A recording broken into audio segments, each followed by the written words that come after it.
Crazies, welcome in. What a surprise of a patch 4.5 mid-season patch that's like a week early, I think. And there's a lot of news and there's a lot of things and there's I'm kind of looking at it for the first time. Was busy. Okay, I was sleeping. Anyways, we got Marceline not coming in mid-season patch, but coming on the 17th. I don't know why they released this stuff, all this stuff early that we're going to talk about, but they did. But Marceline looks pretty badass, sucking the red out of the card. Run forward and launch into a flying face kick. Hook enemies in with an axe swing. Of course, we got to grab. While changing into a base stance, leap and transform into a bat, crashing down with a new elbow. Jeez, there's a lot of stuff going on. Ajax does say it's the overall the highest amount of unique moves in the game. So this should be fun to see. And now we're going to take a look at their 1-minute video of showcasing kind of what it's all about. Dude, this new map, the candy map, the frost variants, damn, that looks good. It looks more involved than the other ones because she actually has armor coated. Okay, so you can do customs in like those. Whoa, that frost shine looks sick. We'll go over it. Okay, so there's 3 bots. Wow, a lot more training settings. Good to know. Got the ugly sweaters. Okay, that's lovely. Velma. Shields are now enabled. I can't even keep up. I'm actually surprised by this. I wonder if they're fixing any bugs with them. New wacky weekend modes. What is it? Whoever gets the most points?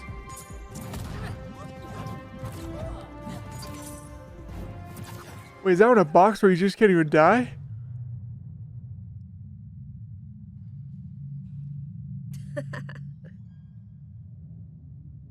Who's laughing? You got the ugly sweaters with Bugs Bunny. You got the Candy Kingdom for the new map. And look at the game modes. You can do every single one that they've added. I'm excited for the volleyball. Have volleyball tournaments. That actually would be a lot of fun to do volleyball tournaments. Dude, this freaking Iron Giant skin, I really like that they put a little bit more effort into just, instead of just a reskin. And he's got freaking, like, the snowmobile wheels. Oh, it's freaking awesome. Love that. Superman with his beta skin. And you can kind of see Rain Dog with his, like, he's got a Santa Elf skin. And like a unicorn one down there. Fighter settings, bot settings, and general settings. That looks good. Difficulty, recovery, idle behavior. That should still be a drop down video to choose behavior. There's so many different behaviors. That should be a drop down. Behavior. Okay, so I wonder how many options are in behavior because they took some of those options out and put them in here instead. Direction, hit pause influence. Wait, hit pause influence? I didn't know even though that was a thing. I thought it was just the knockback influence to where you're influence the direction that you get knocked back. Wow, so there's a lot more options. They put a lot more options of behavior instead of cycling through all those at once. That's cool that you get to choose and add that many bots. Okay, so you can do the behavior, actually have them do a special move, and then which special move to the side. So that way you can practice on parrying those side special, the kicks. So that's the only way to parry with a shield. Going the wrong way, Shaggy! So that's a really good way to practice. So in the start menu now, in the training, we can go look at all the general settings, bot settings, fighter settings, the map selection, if hazards are on or off, infinite dodge meter, instant cooldowns, attack decay. Wait, you can just turn on attack decay. Interesting. I don't know how that works. Is that the traditional attack decay? Display combo counter and then shields are on. So these bot settings are fantastic. This is way easier to change their perks as well. Looks like they spent a lot of time on this to make this better. I think it's a lot of fun to... Okay. And then you're going to go to bot settings and change them all to hard. And you can see how long you last against 3 hard bots. Holy shit! Oh my... I'm getting wrecked!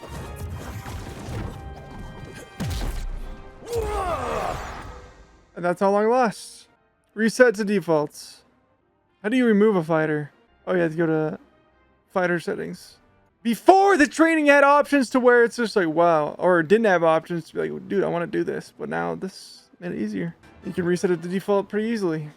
Wow, that's a lot. That's a lot better, guys. And I don't know what this wacky weekend mode is, but I don't know what maybe each target is a different amount of points. And there's a golden turkey. The golden turkey leg is hiding right behind me. Don't let it fool you. But here we have some patch notes to go along with all that information. End of a game reward screen are now skippable by backing out unless you have end of game rewards to claim. Okay, which is probably all the time, right? Fix an issue where the store was freezing or crashing on the PS4.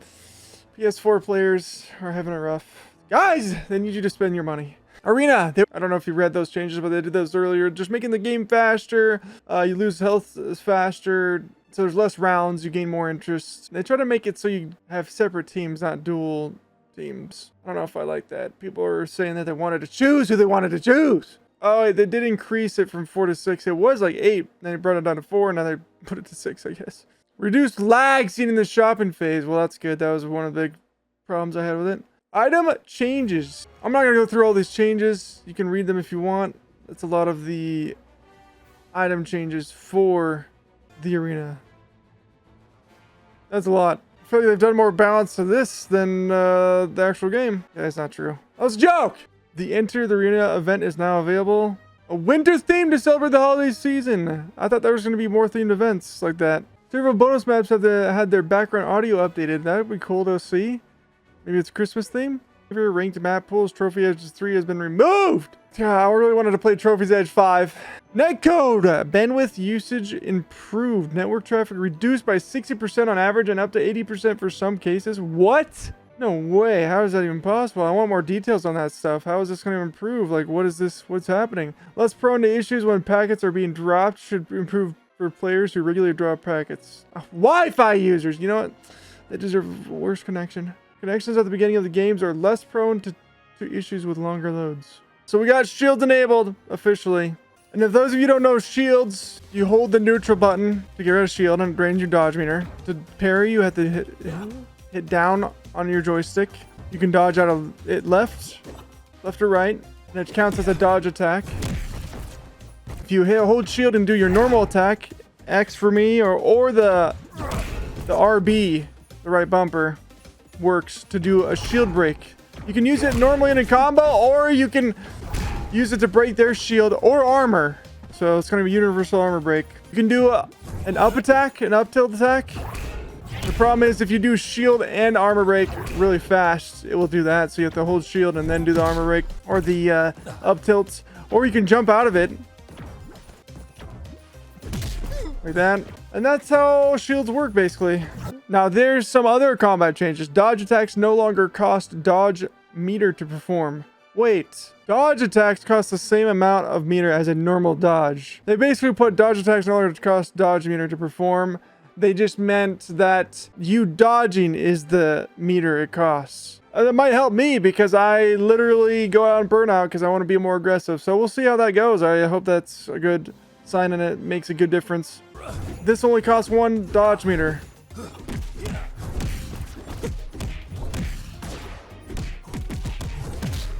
Which is going to be insane. Fighters with a glide can no longer glide indefinitely. Alright, my god, that is huge. Heavy projectiles just don't get destroyed, and I'm pretty sure heavy projectiles will now break shields. Yeah, the Marvin Rocket, Bugs Rocket, Super Sandwich, and Anvil. Stronger than ever, now applies 10 gray health after respawn, down from 15. Stack gray health reduces to 5. So, the event with the theme and everything, I think opens in 6 days. So right now it's still the same. I think that's originally where they wanted to update it, is on that day, in line with that, but I guess they chose to do it sooner. But crazies, those are the overall changes. I'm going to go over the actual nerfs and balancing in tomorrow's video. So the biggest additions we got going on are the shields, game mode chooser, volleyball would be a lot of fun for tournaments. We got the event coming up soon. Oh, the freaking dodge meter. Dodge attacking only taking 1 meter is going to be a lot more aggression because, yeah, I do go and burn out a lot because I want to be aggressive. So we'll see how that plays. But those are the biggest changes. We just have to wait for the event and Marceline on December 6th or 17th. Sorry. Crazies, let me know what your thought is. I'm overall, These are good changes. I don't think it's going to save the game, but I think it's also a little disappointing that they just did it a week early. Maybe they have more. Maybe this was almost like a patch, but they said 4.5, so who knows what we get in a week. But I was disappointed. There's no Into the Verse. There's no hype behind it. There's no like consistency. It just kind of popped out of nowhere. Just like my son who knocked on my door a few days ago. I didn't know. Just kidding. Overall, I've played less of the season. So it's been kind of disappointing that way. And then them to just come out and say, oh, hey, the season's here. Or this mid patch is here. It's just like, really? It seems kind of weird. Let me know what your guys' thoughts are down below, Crazy. But with that, I say good night and goodbye. Goodbye, Crazy. Goodbye, guys. Love you, Crazy. Goodbye.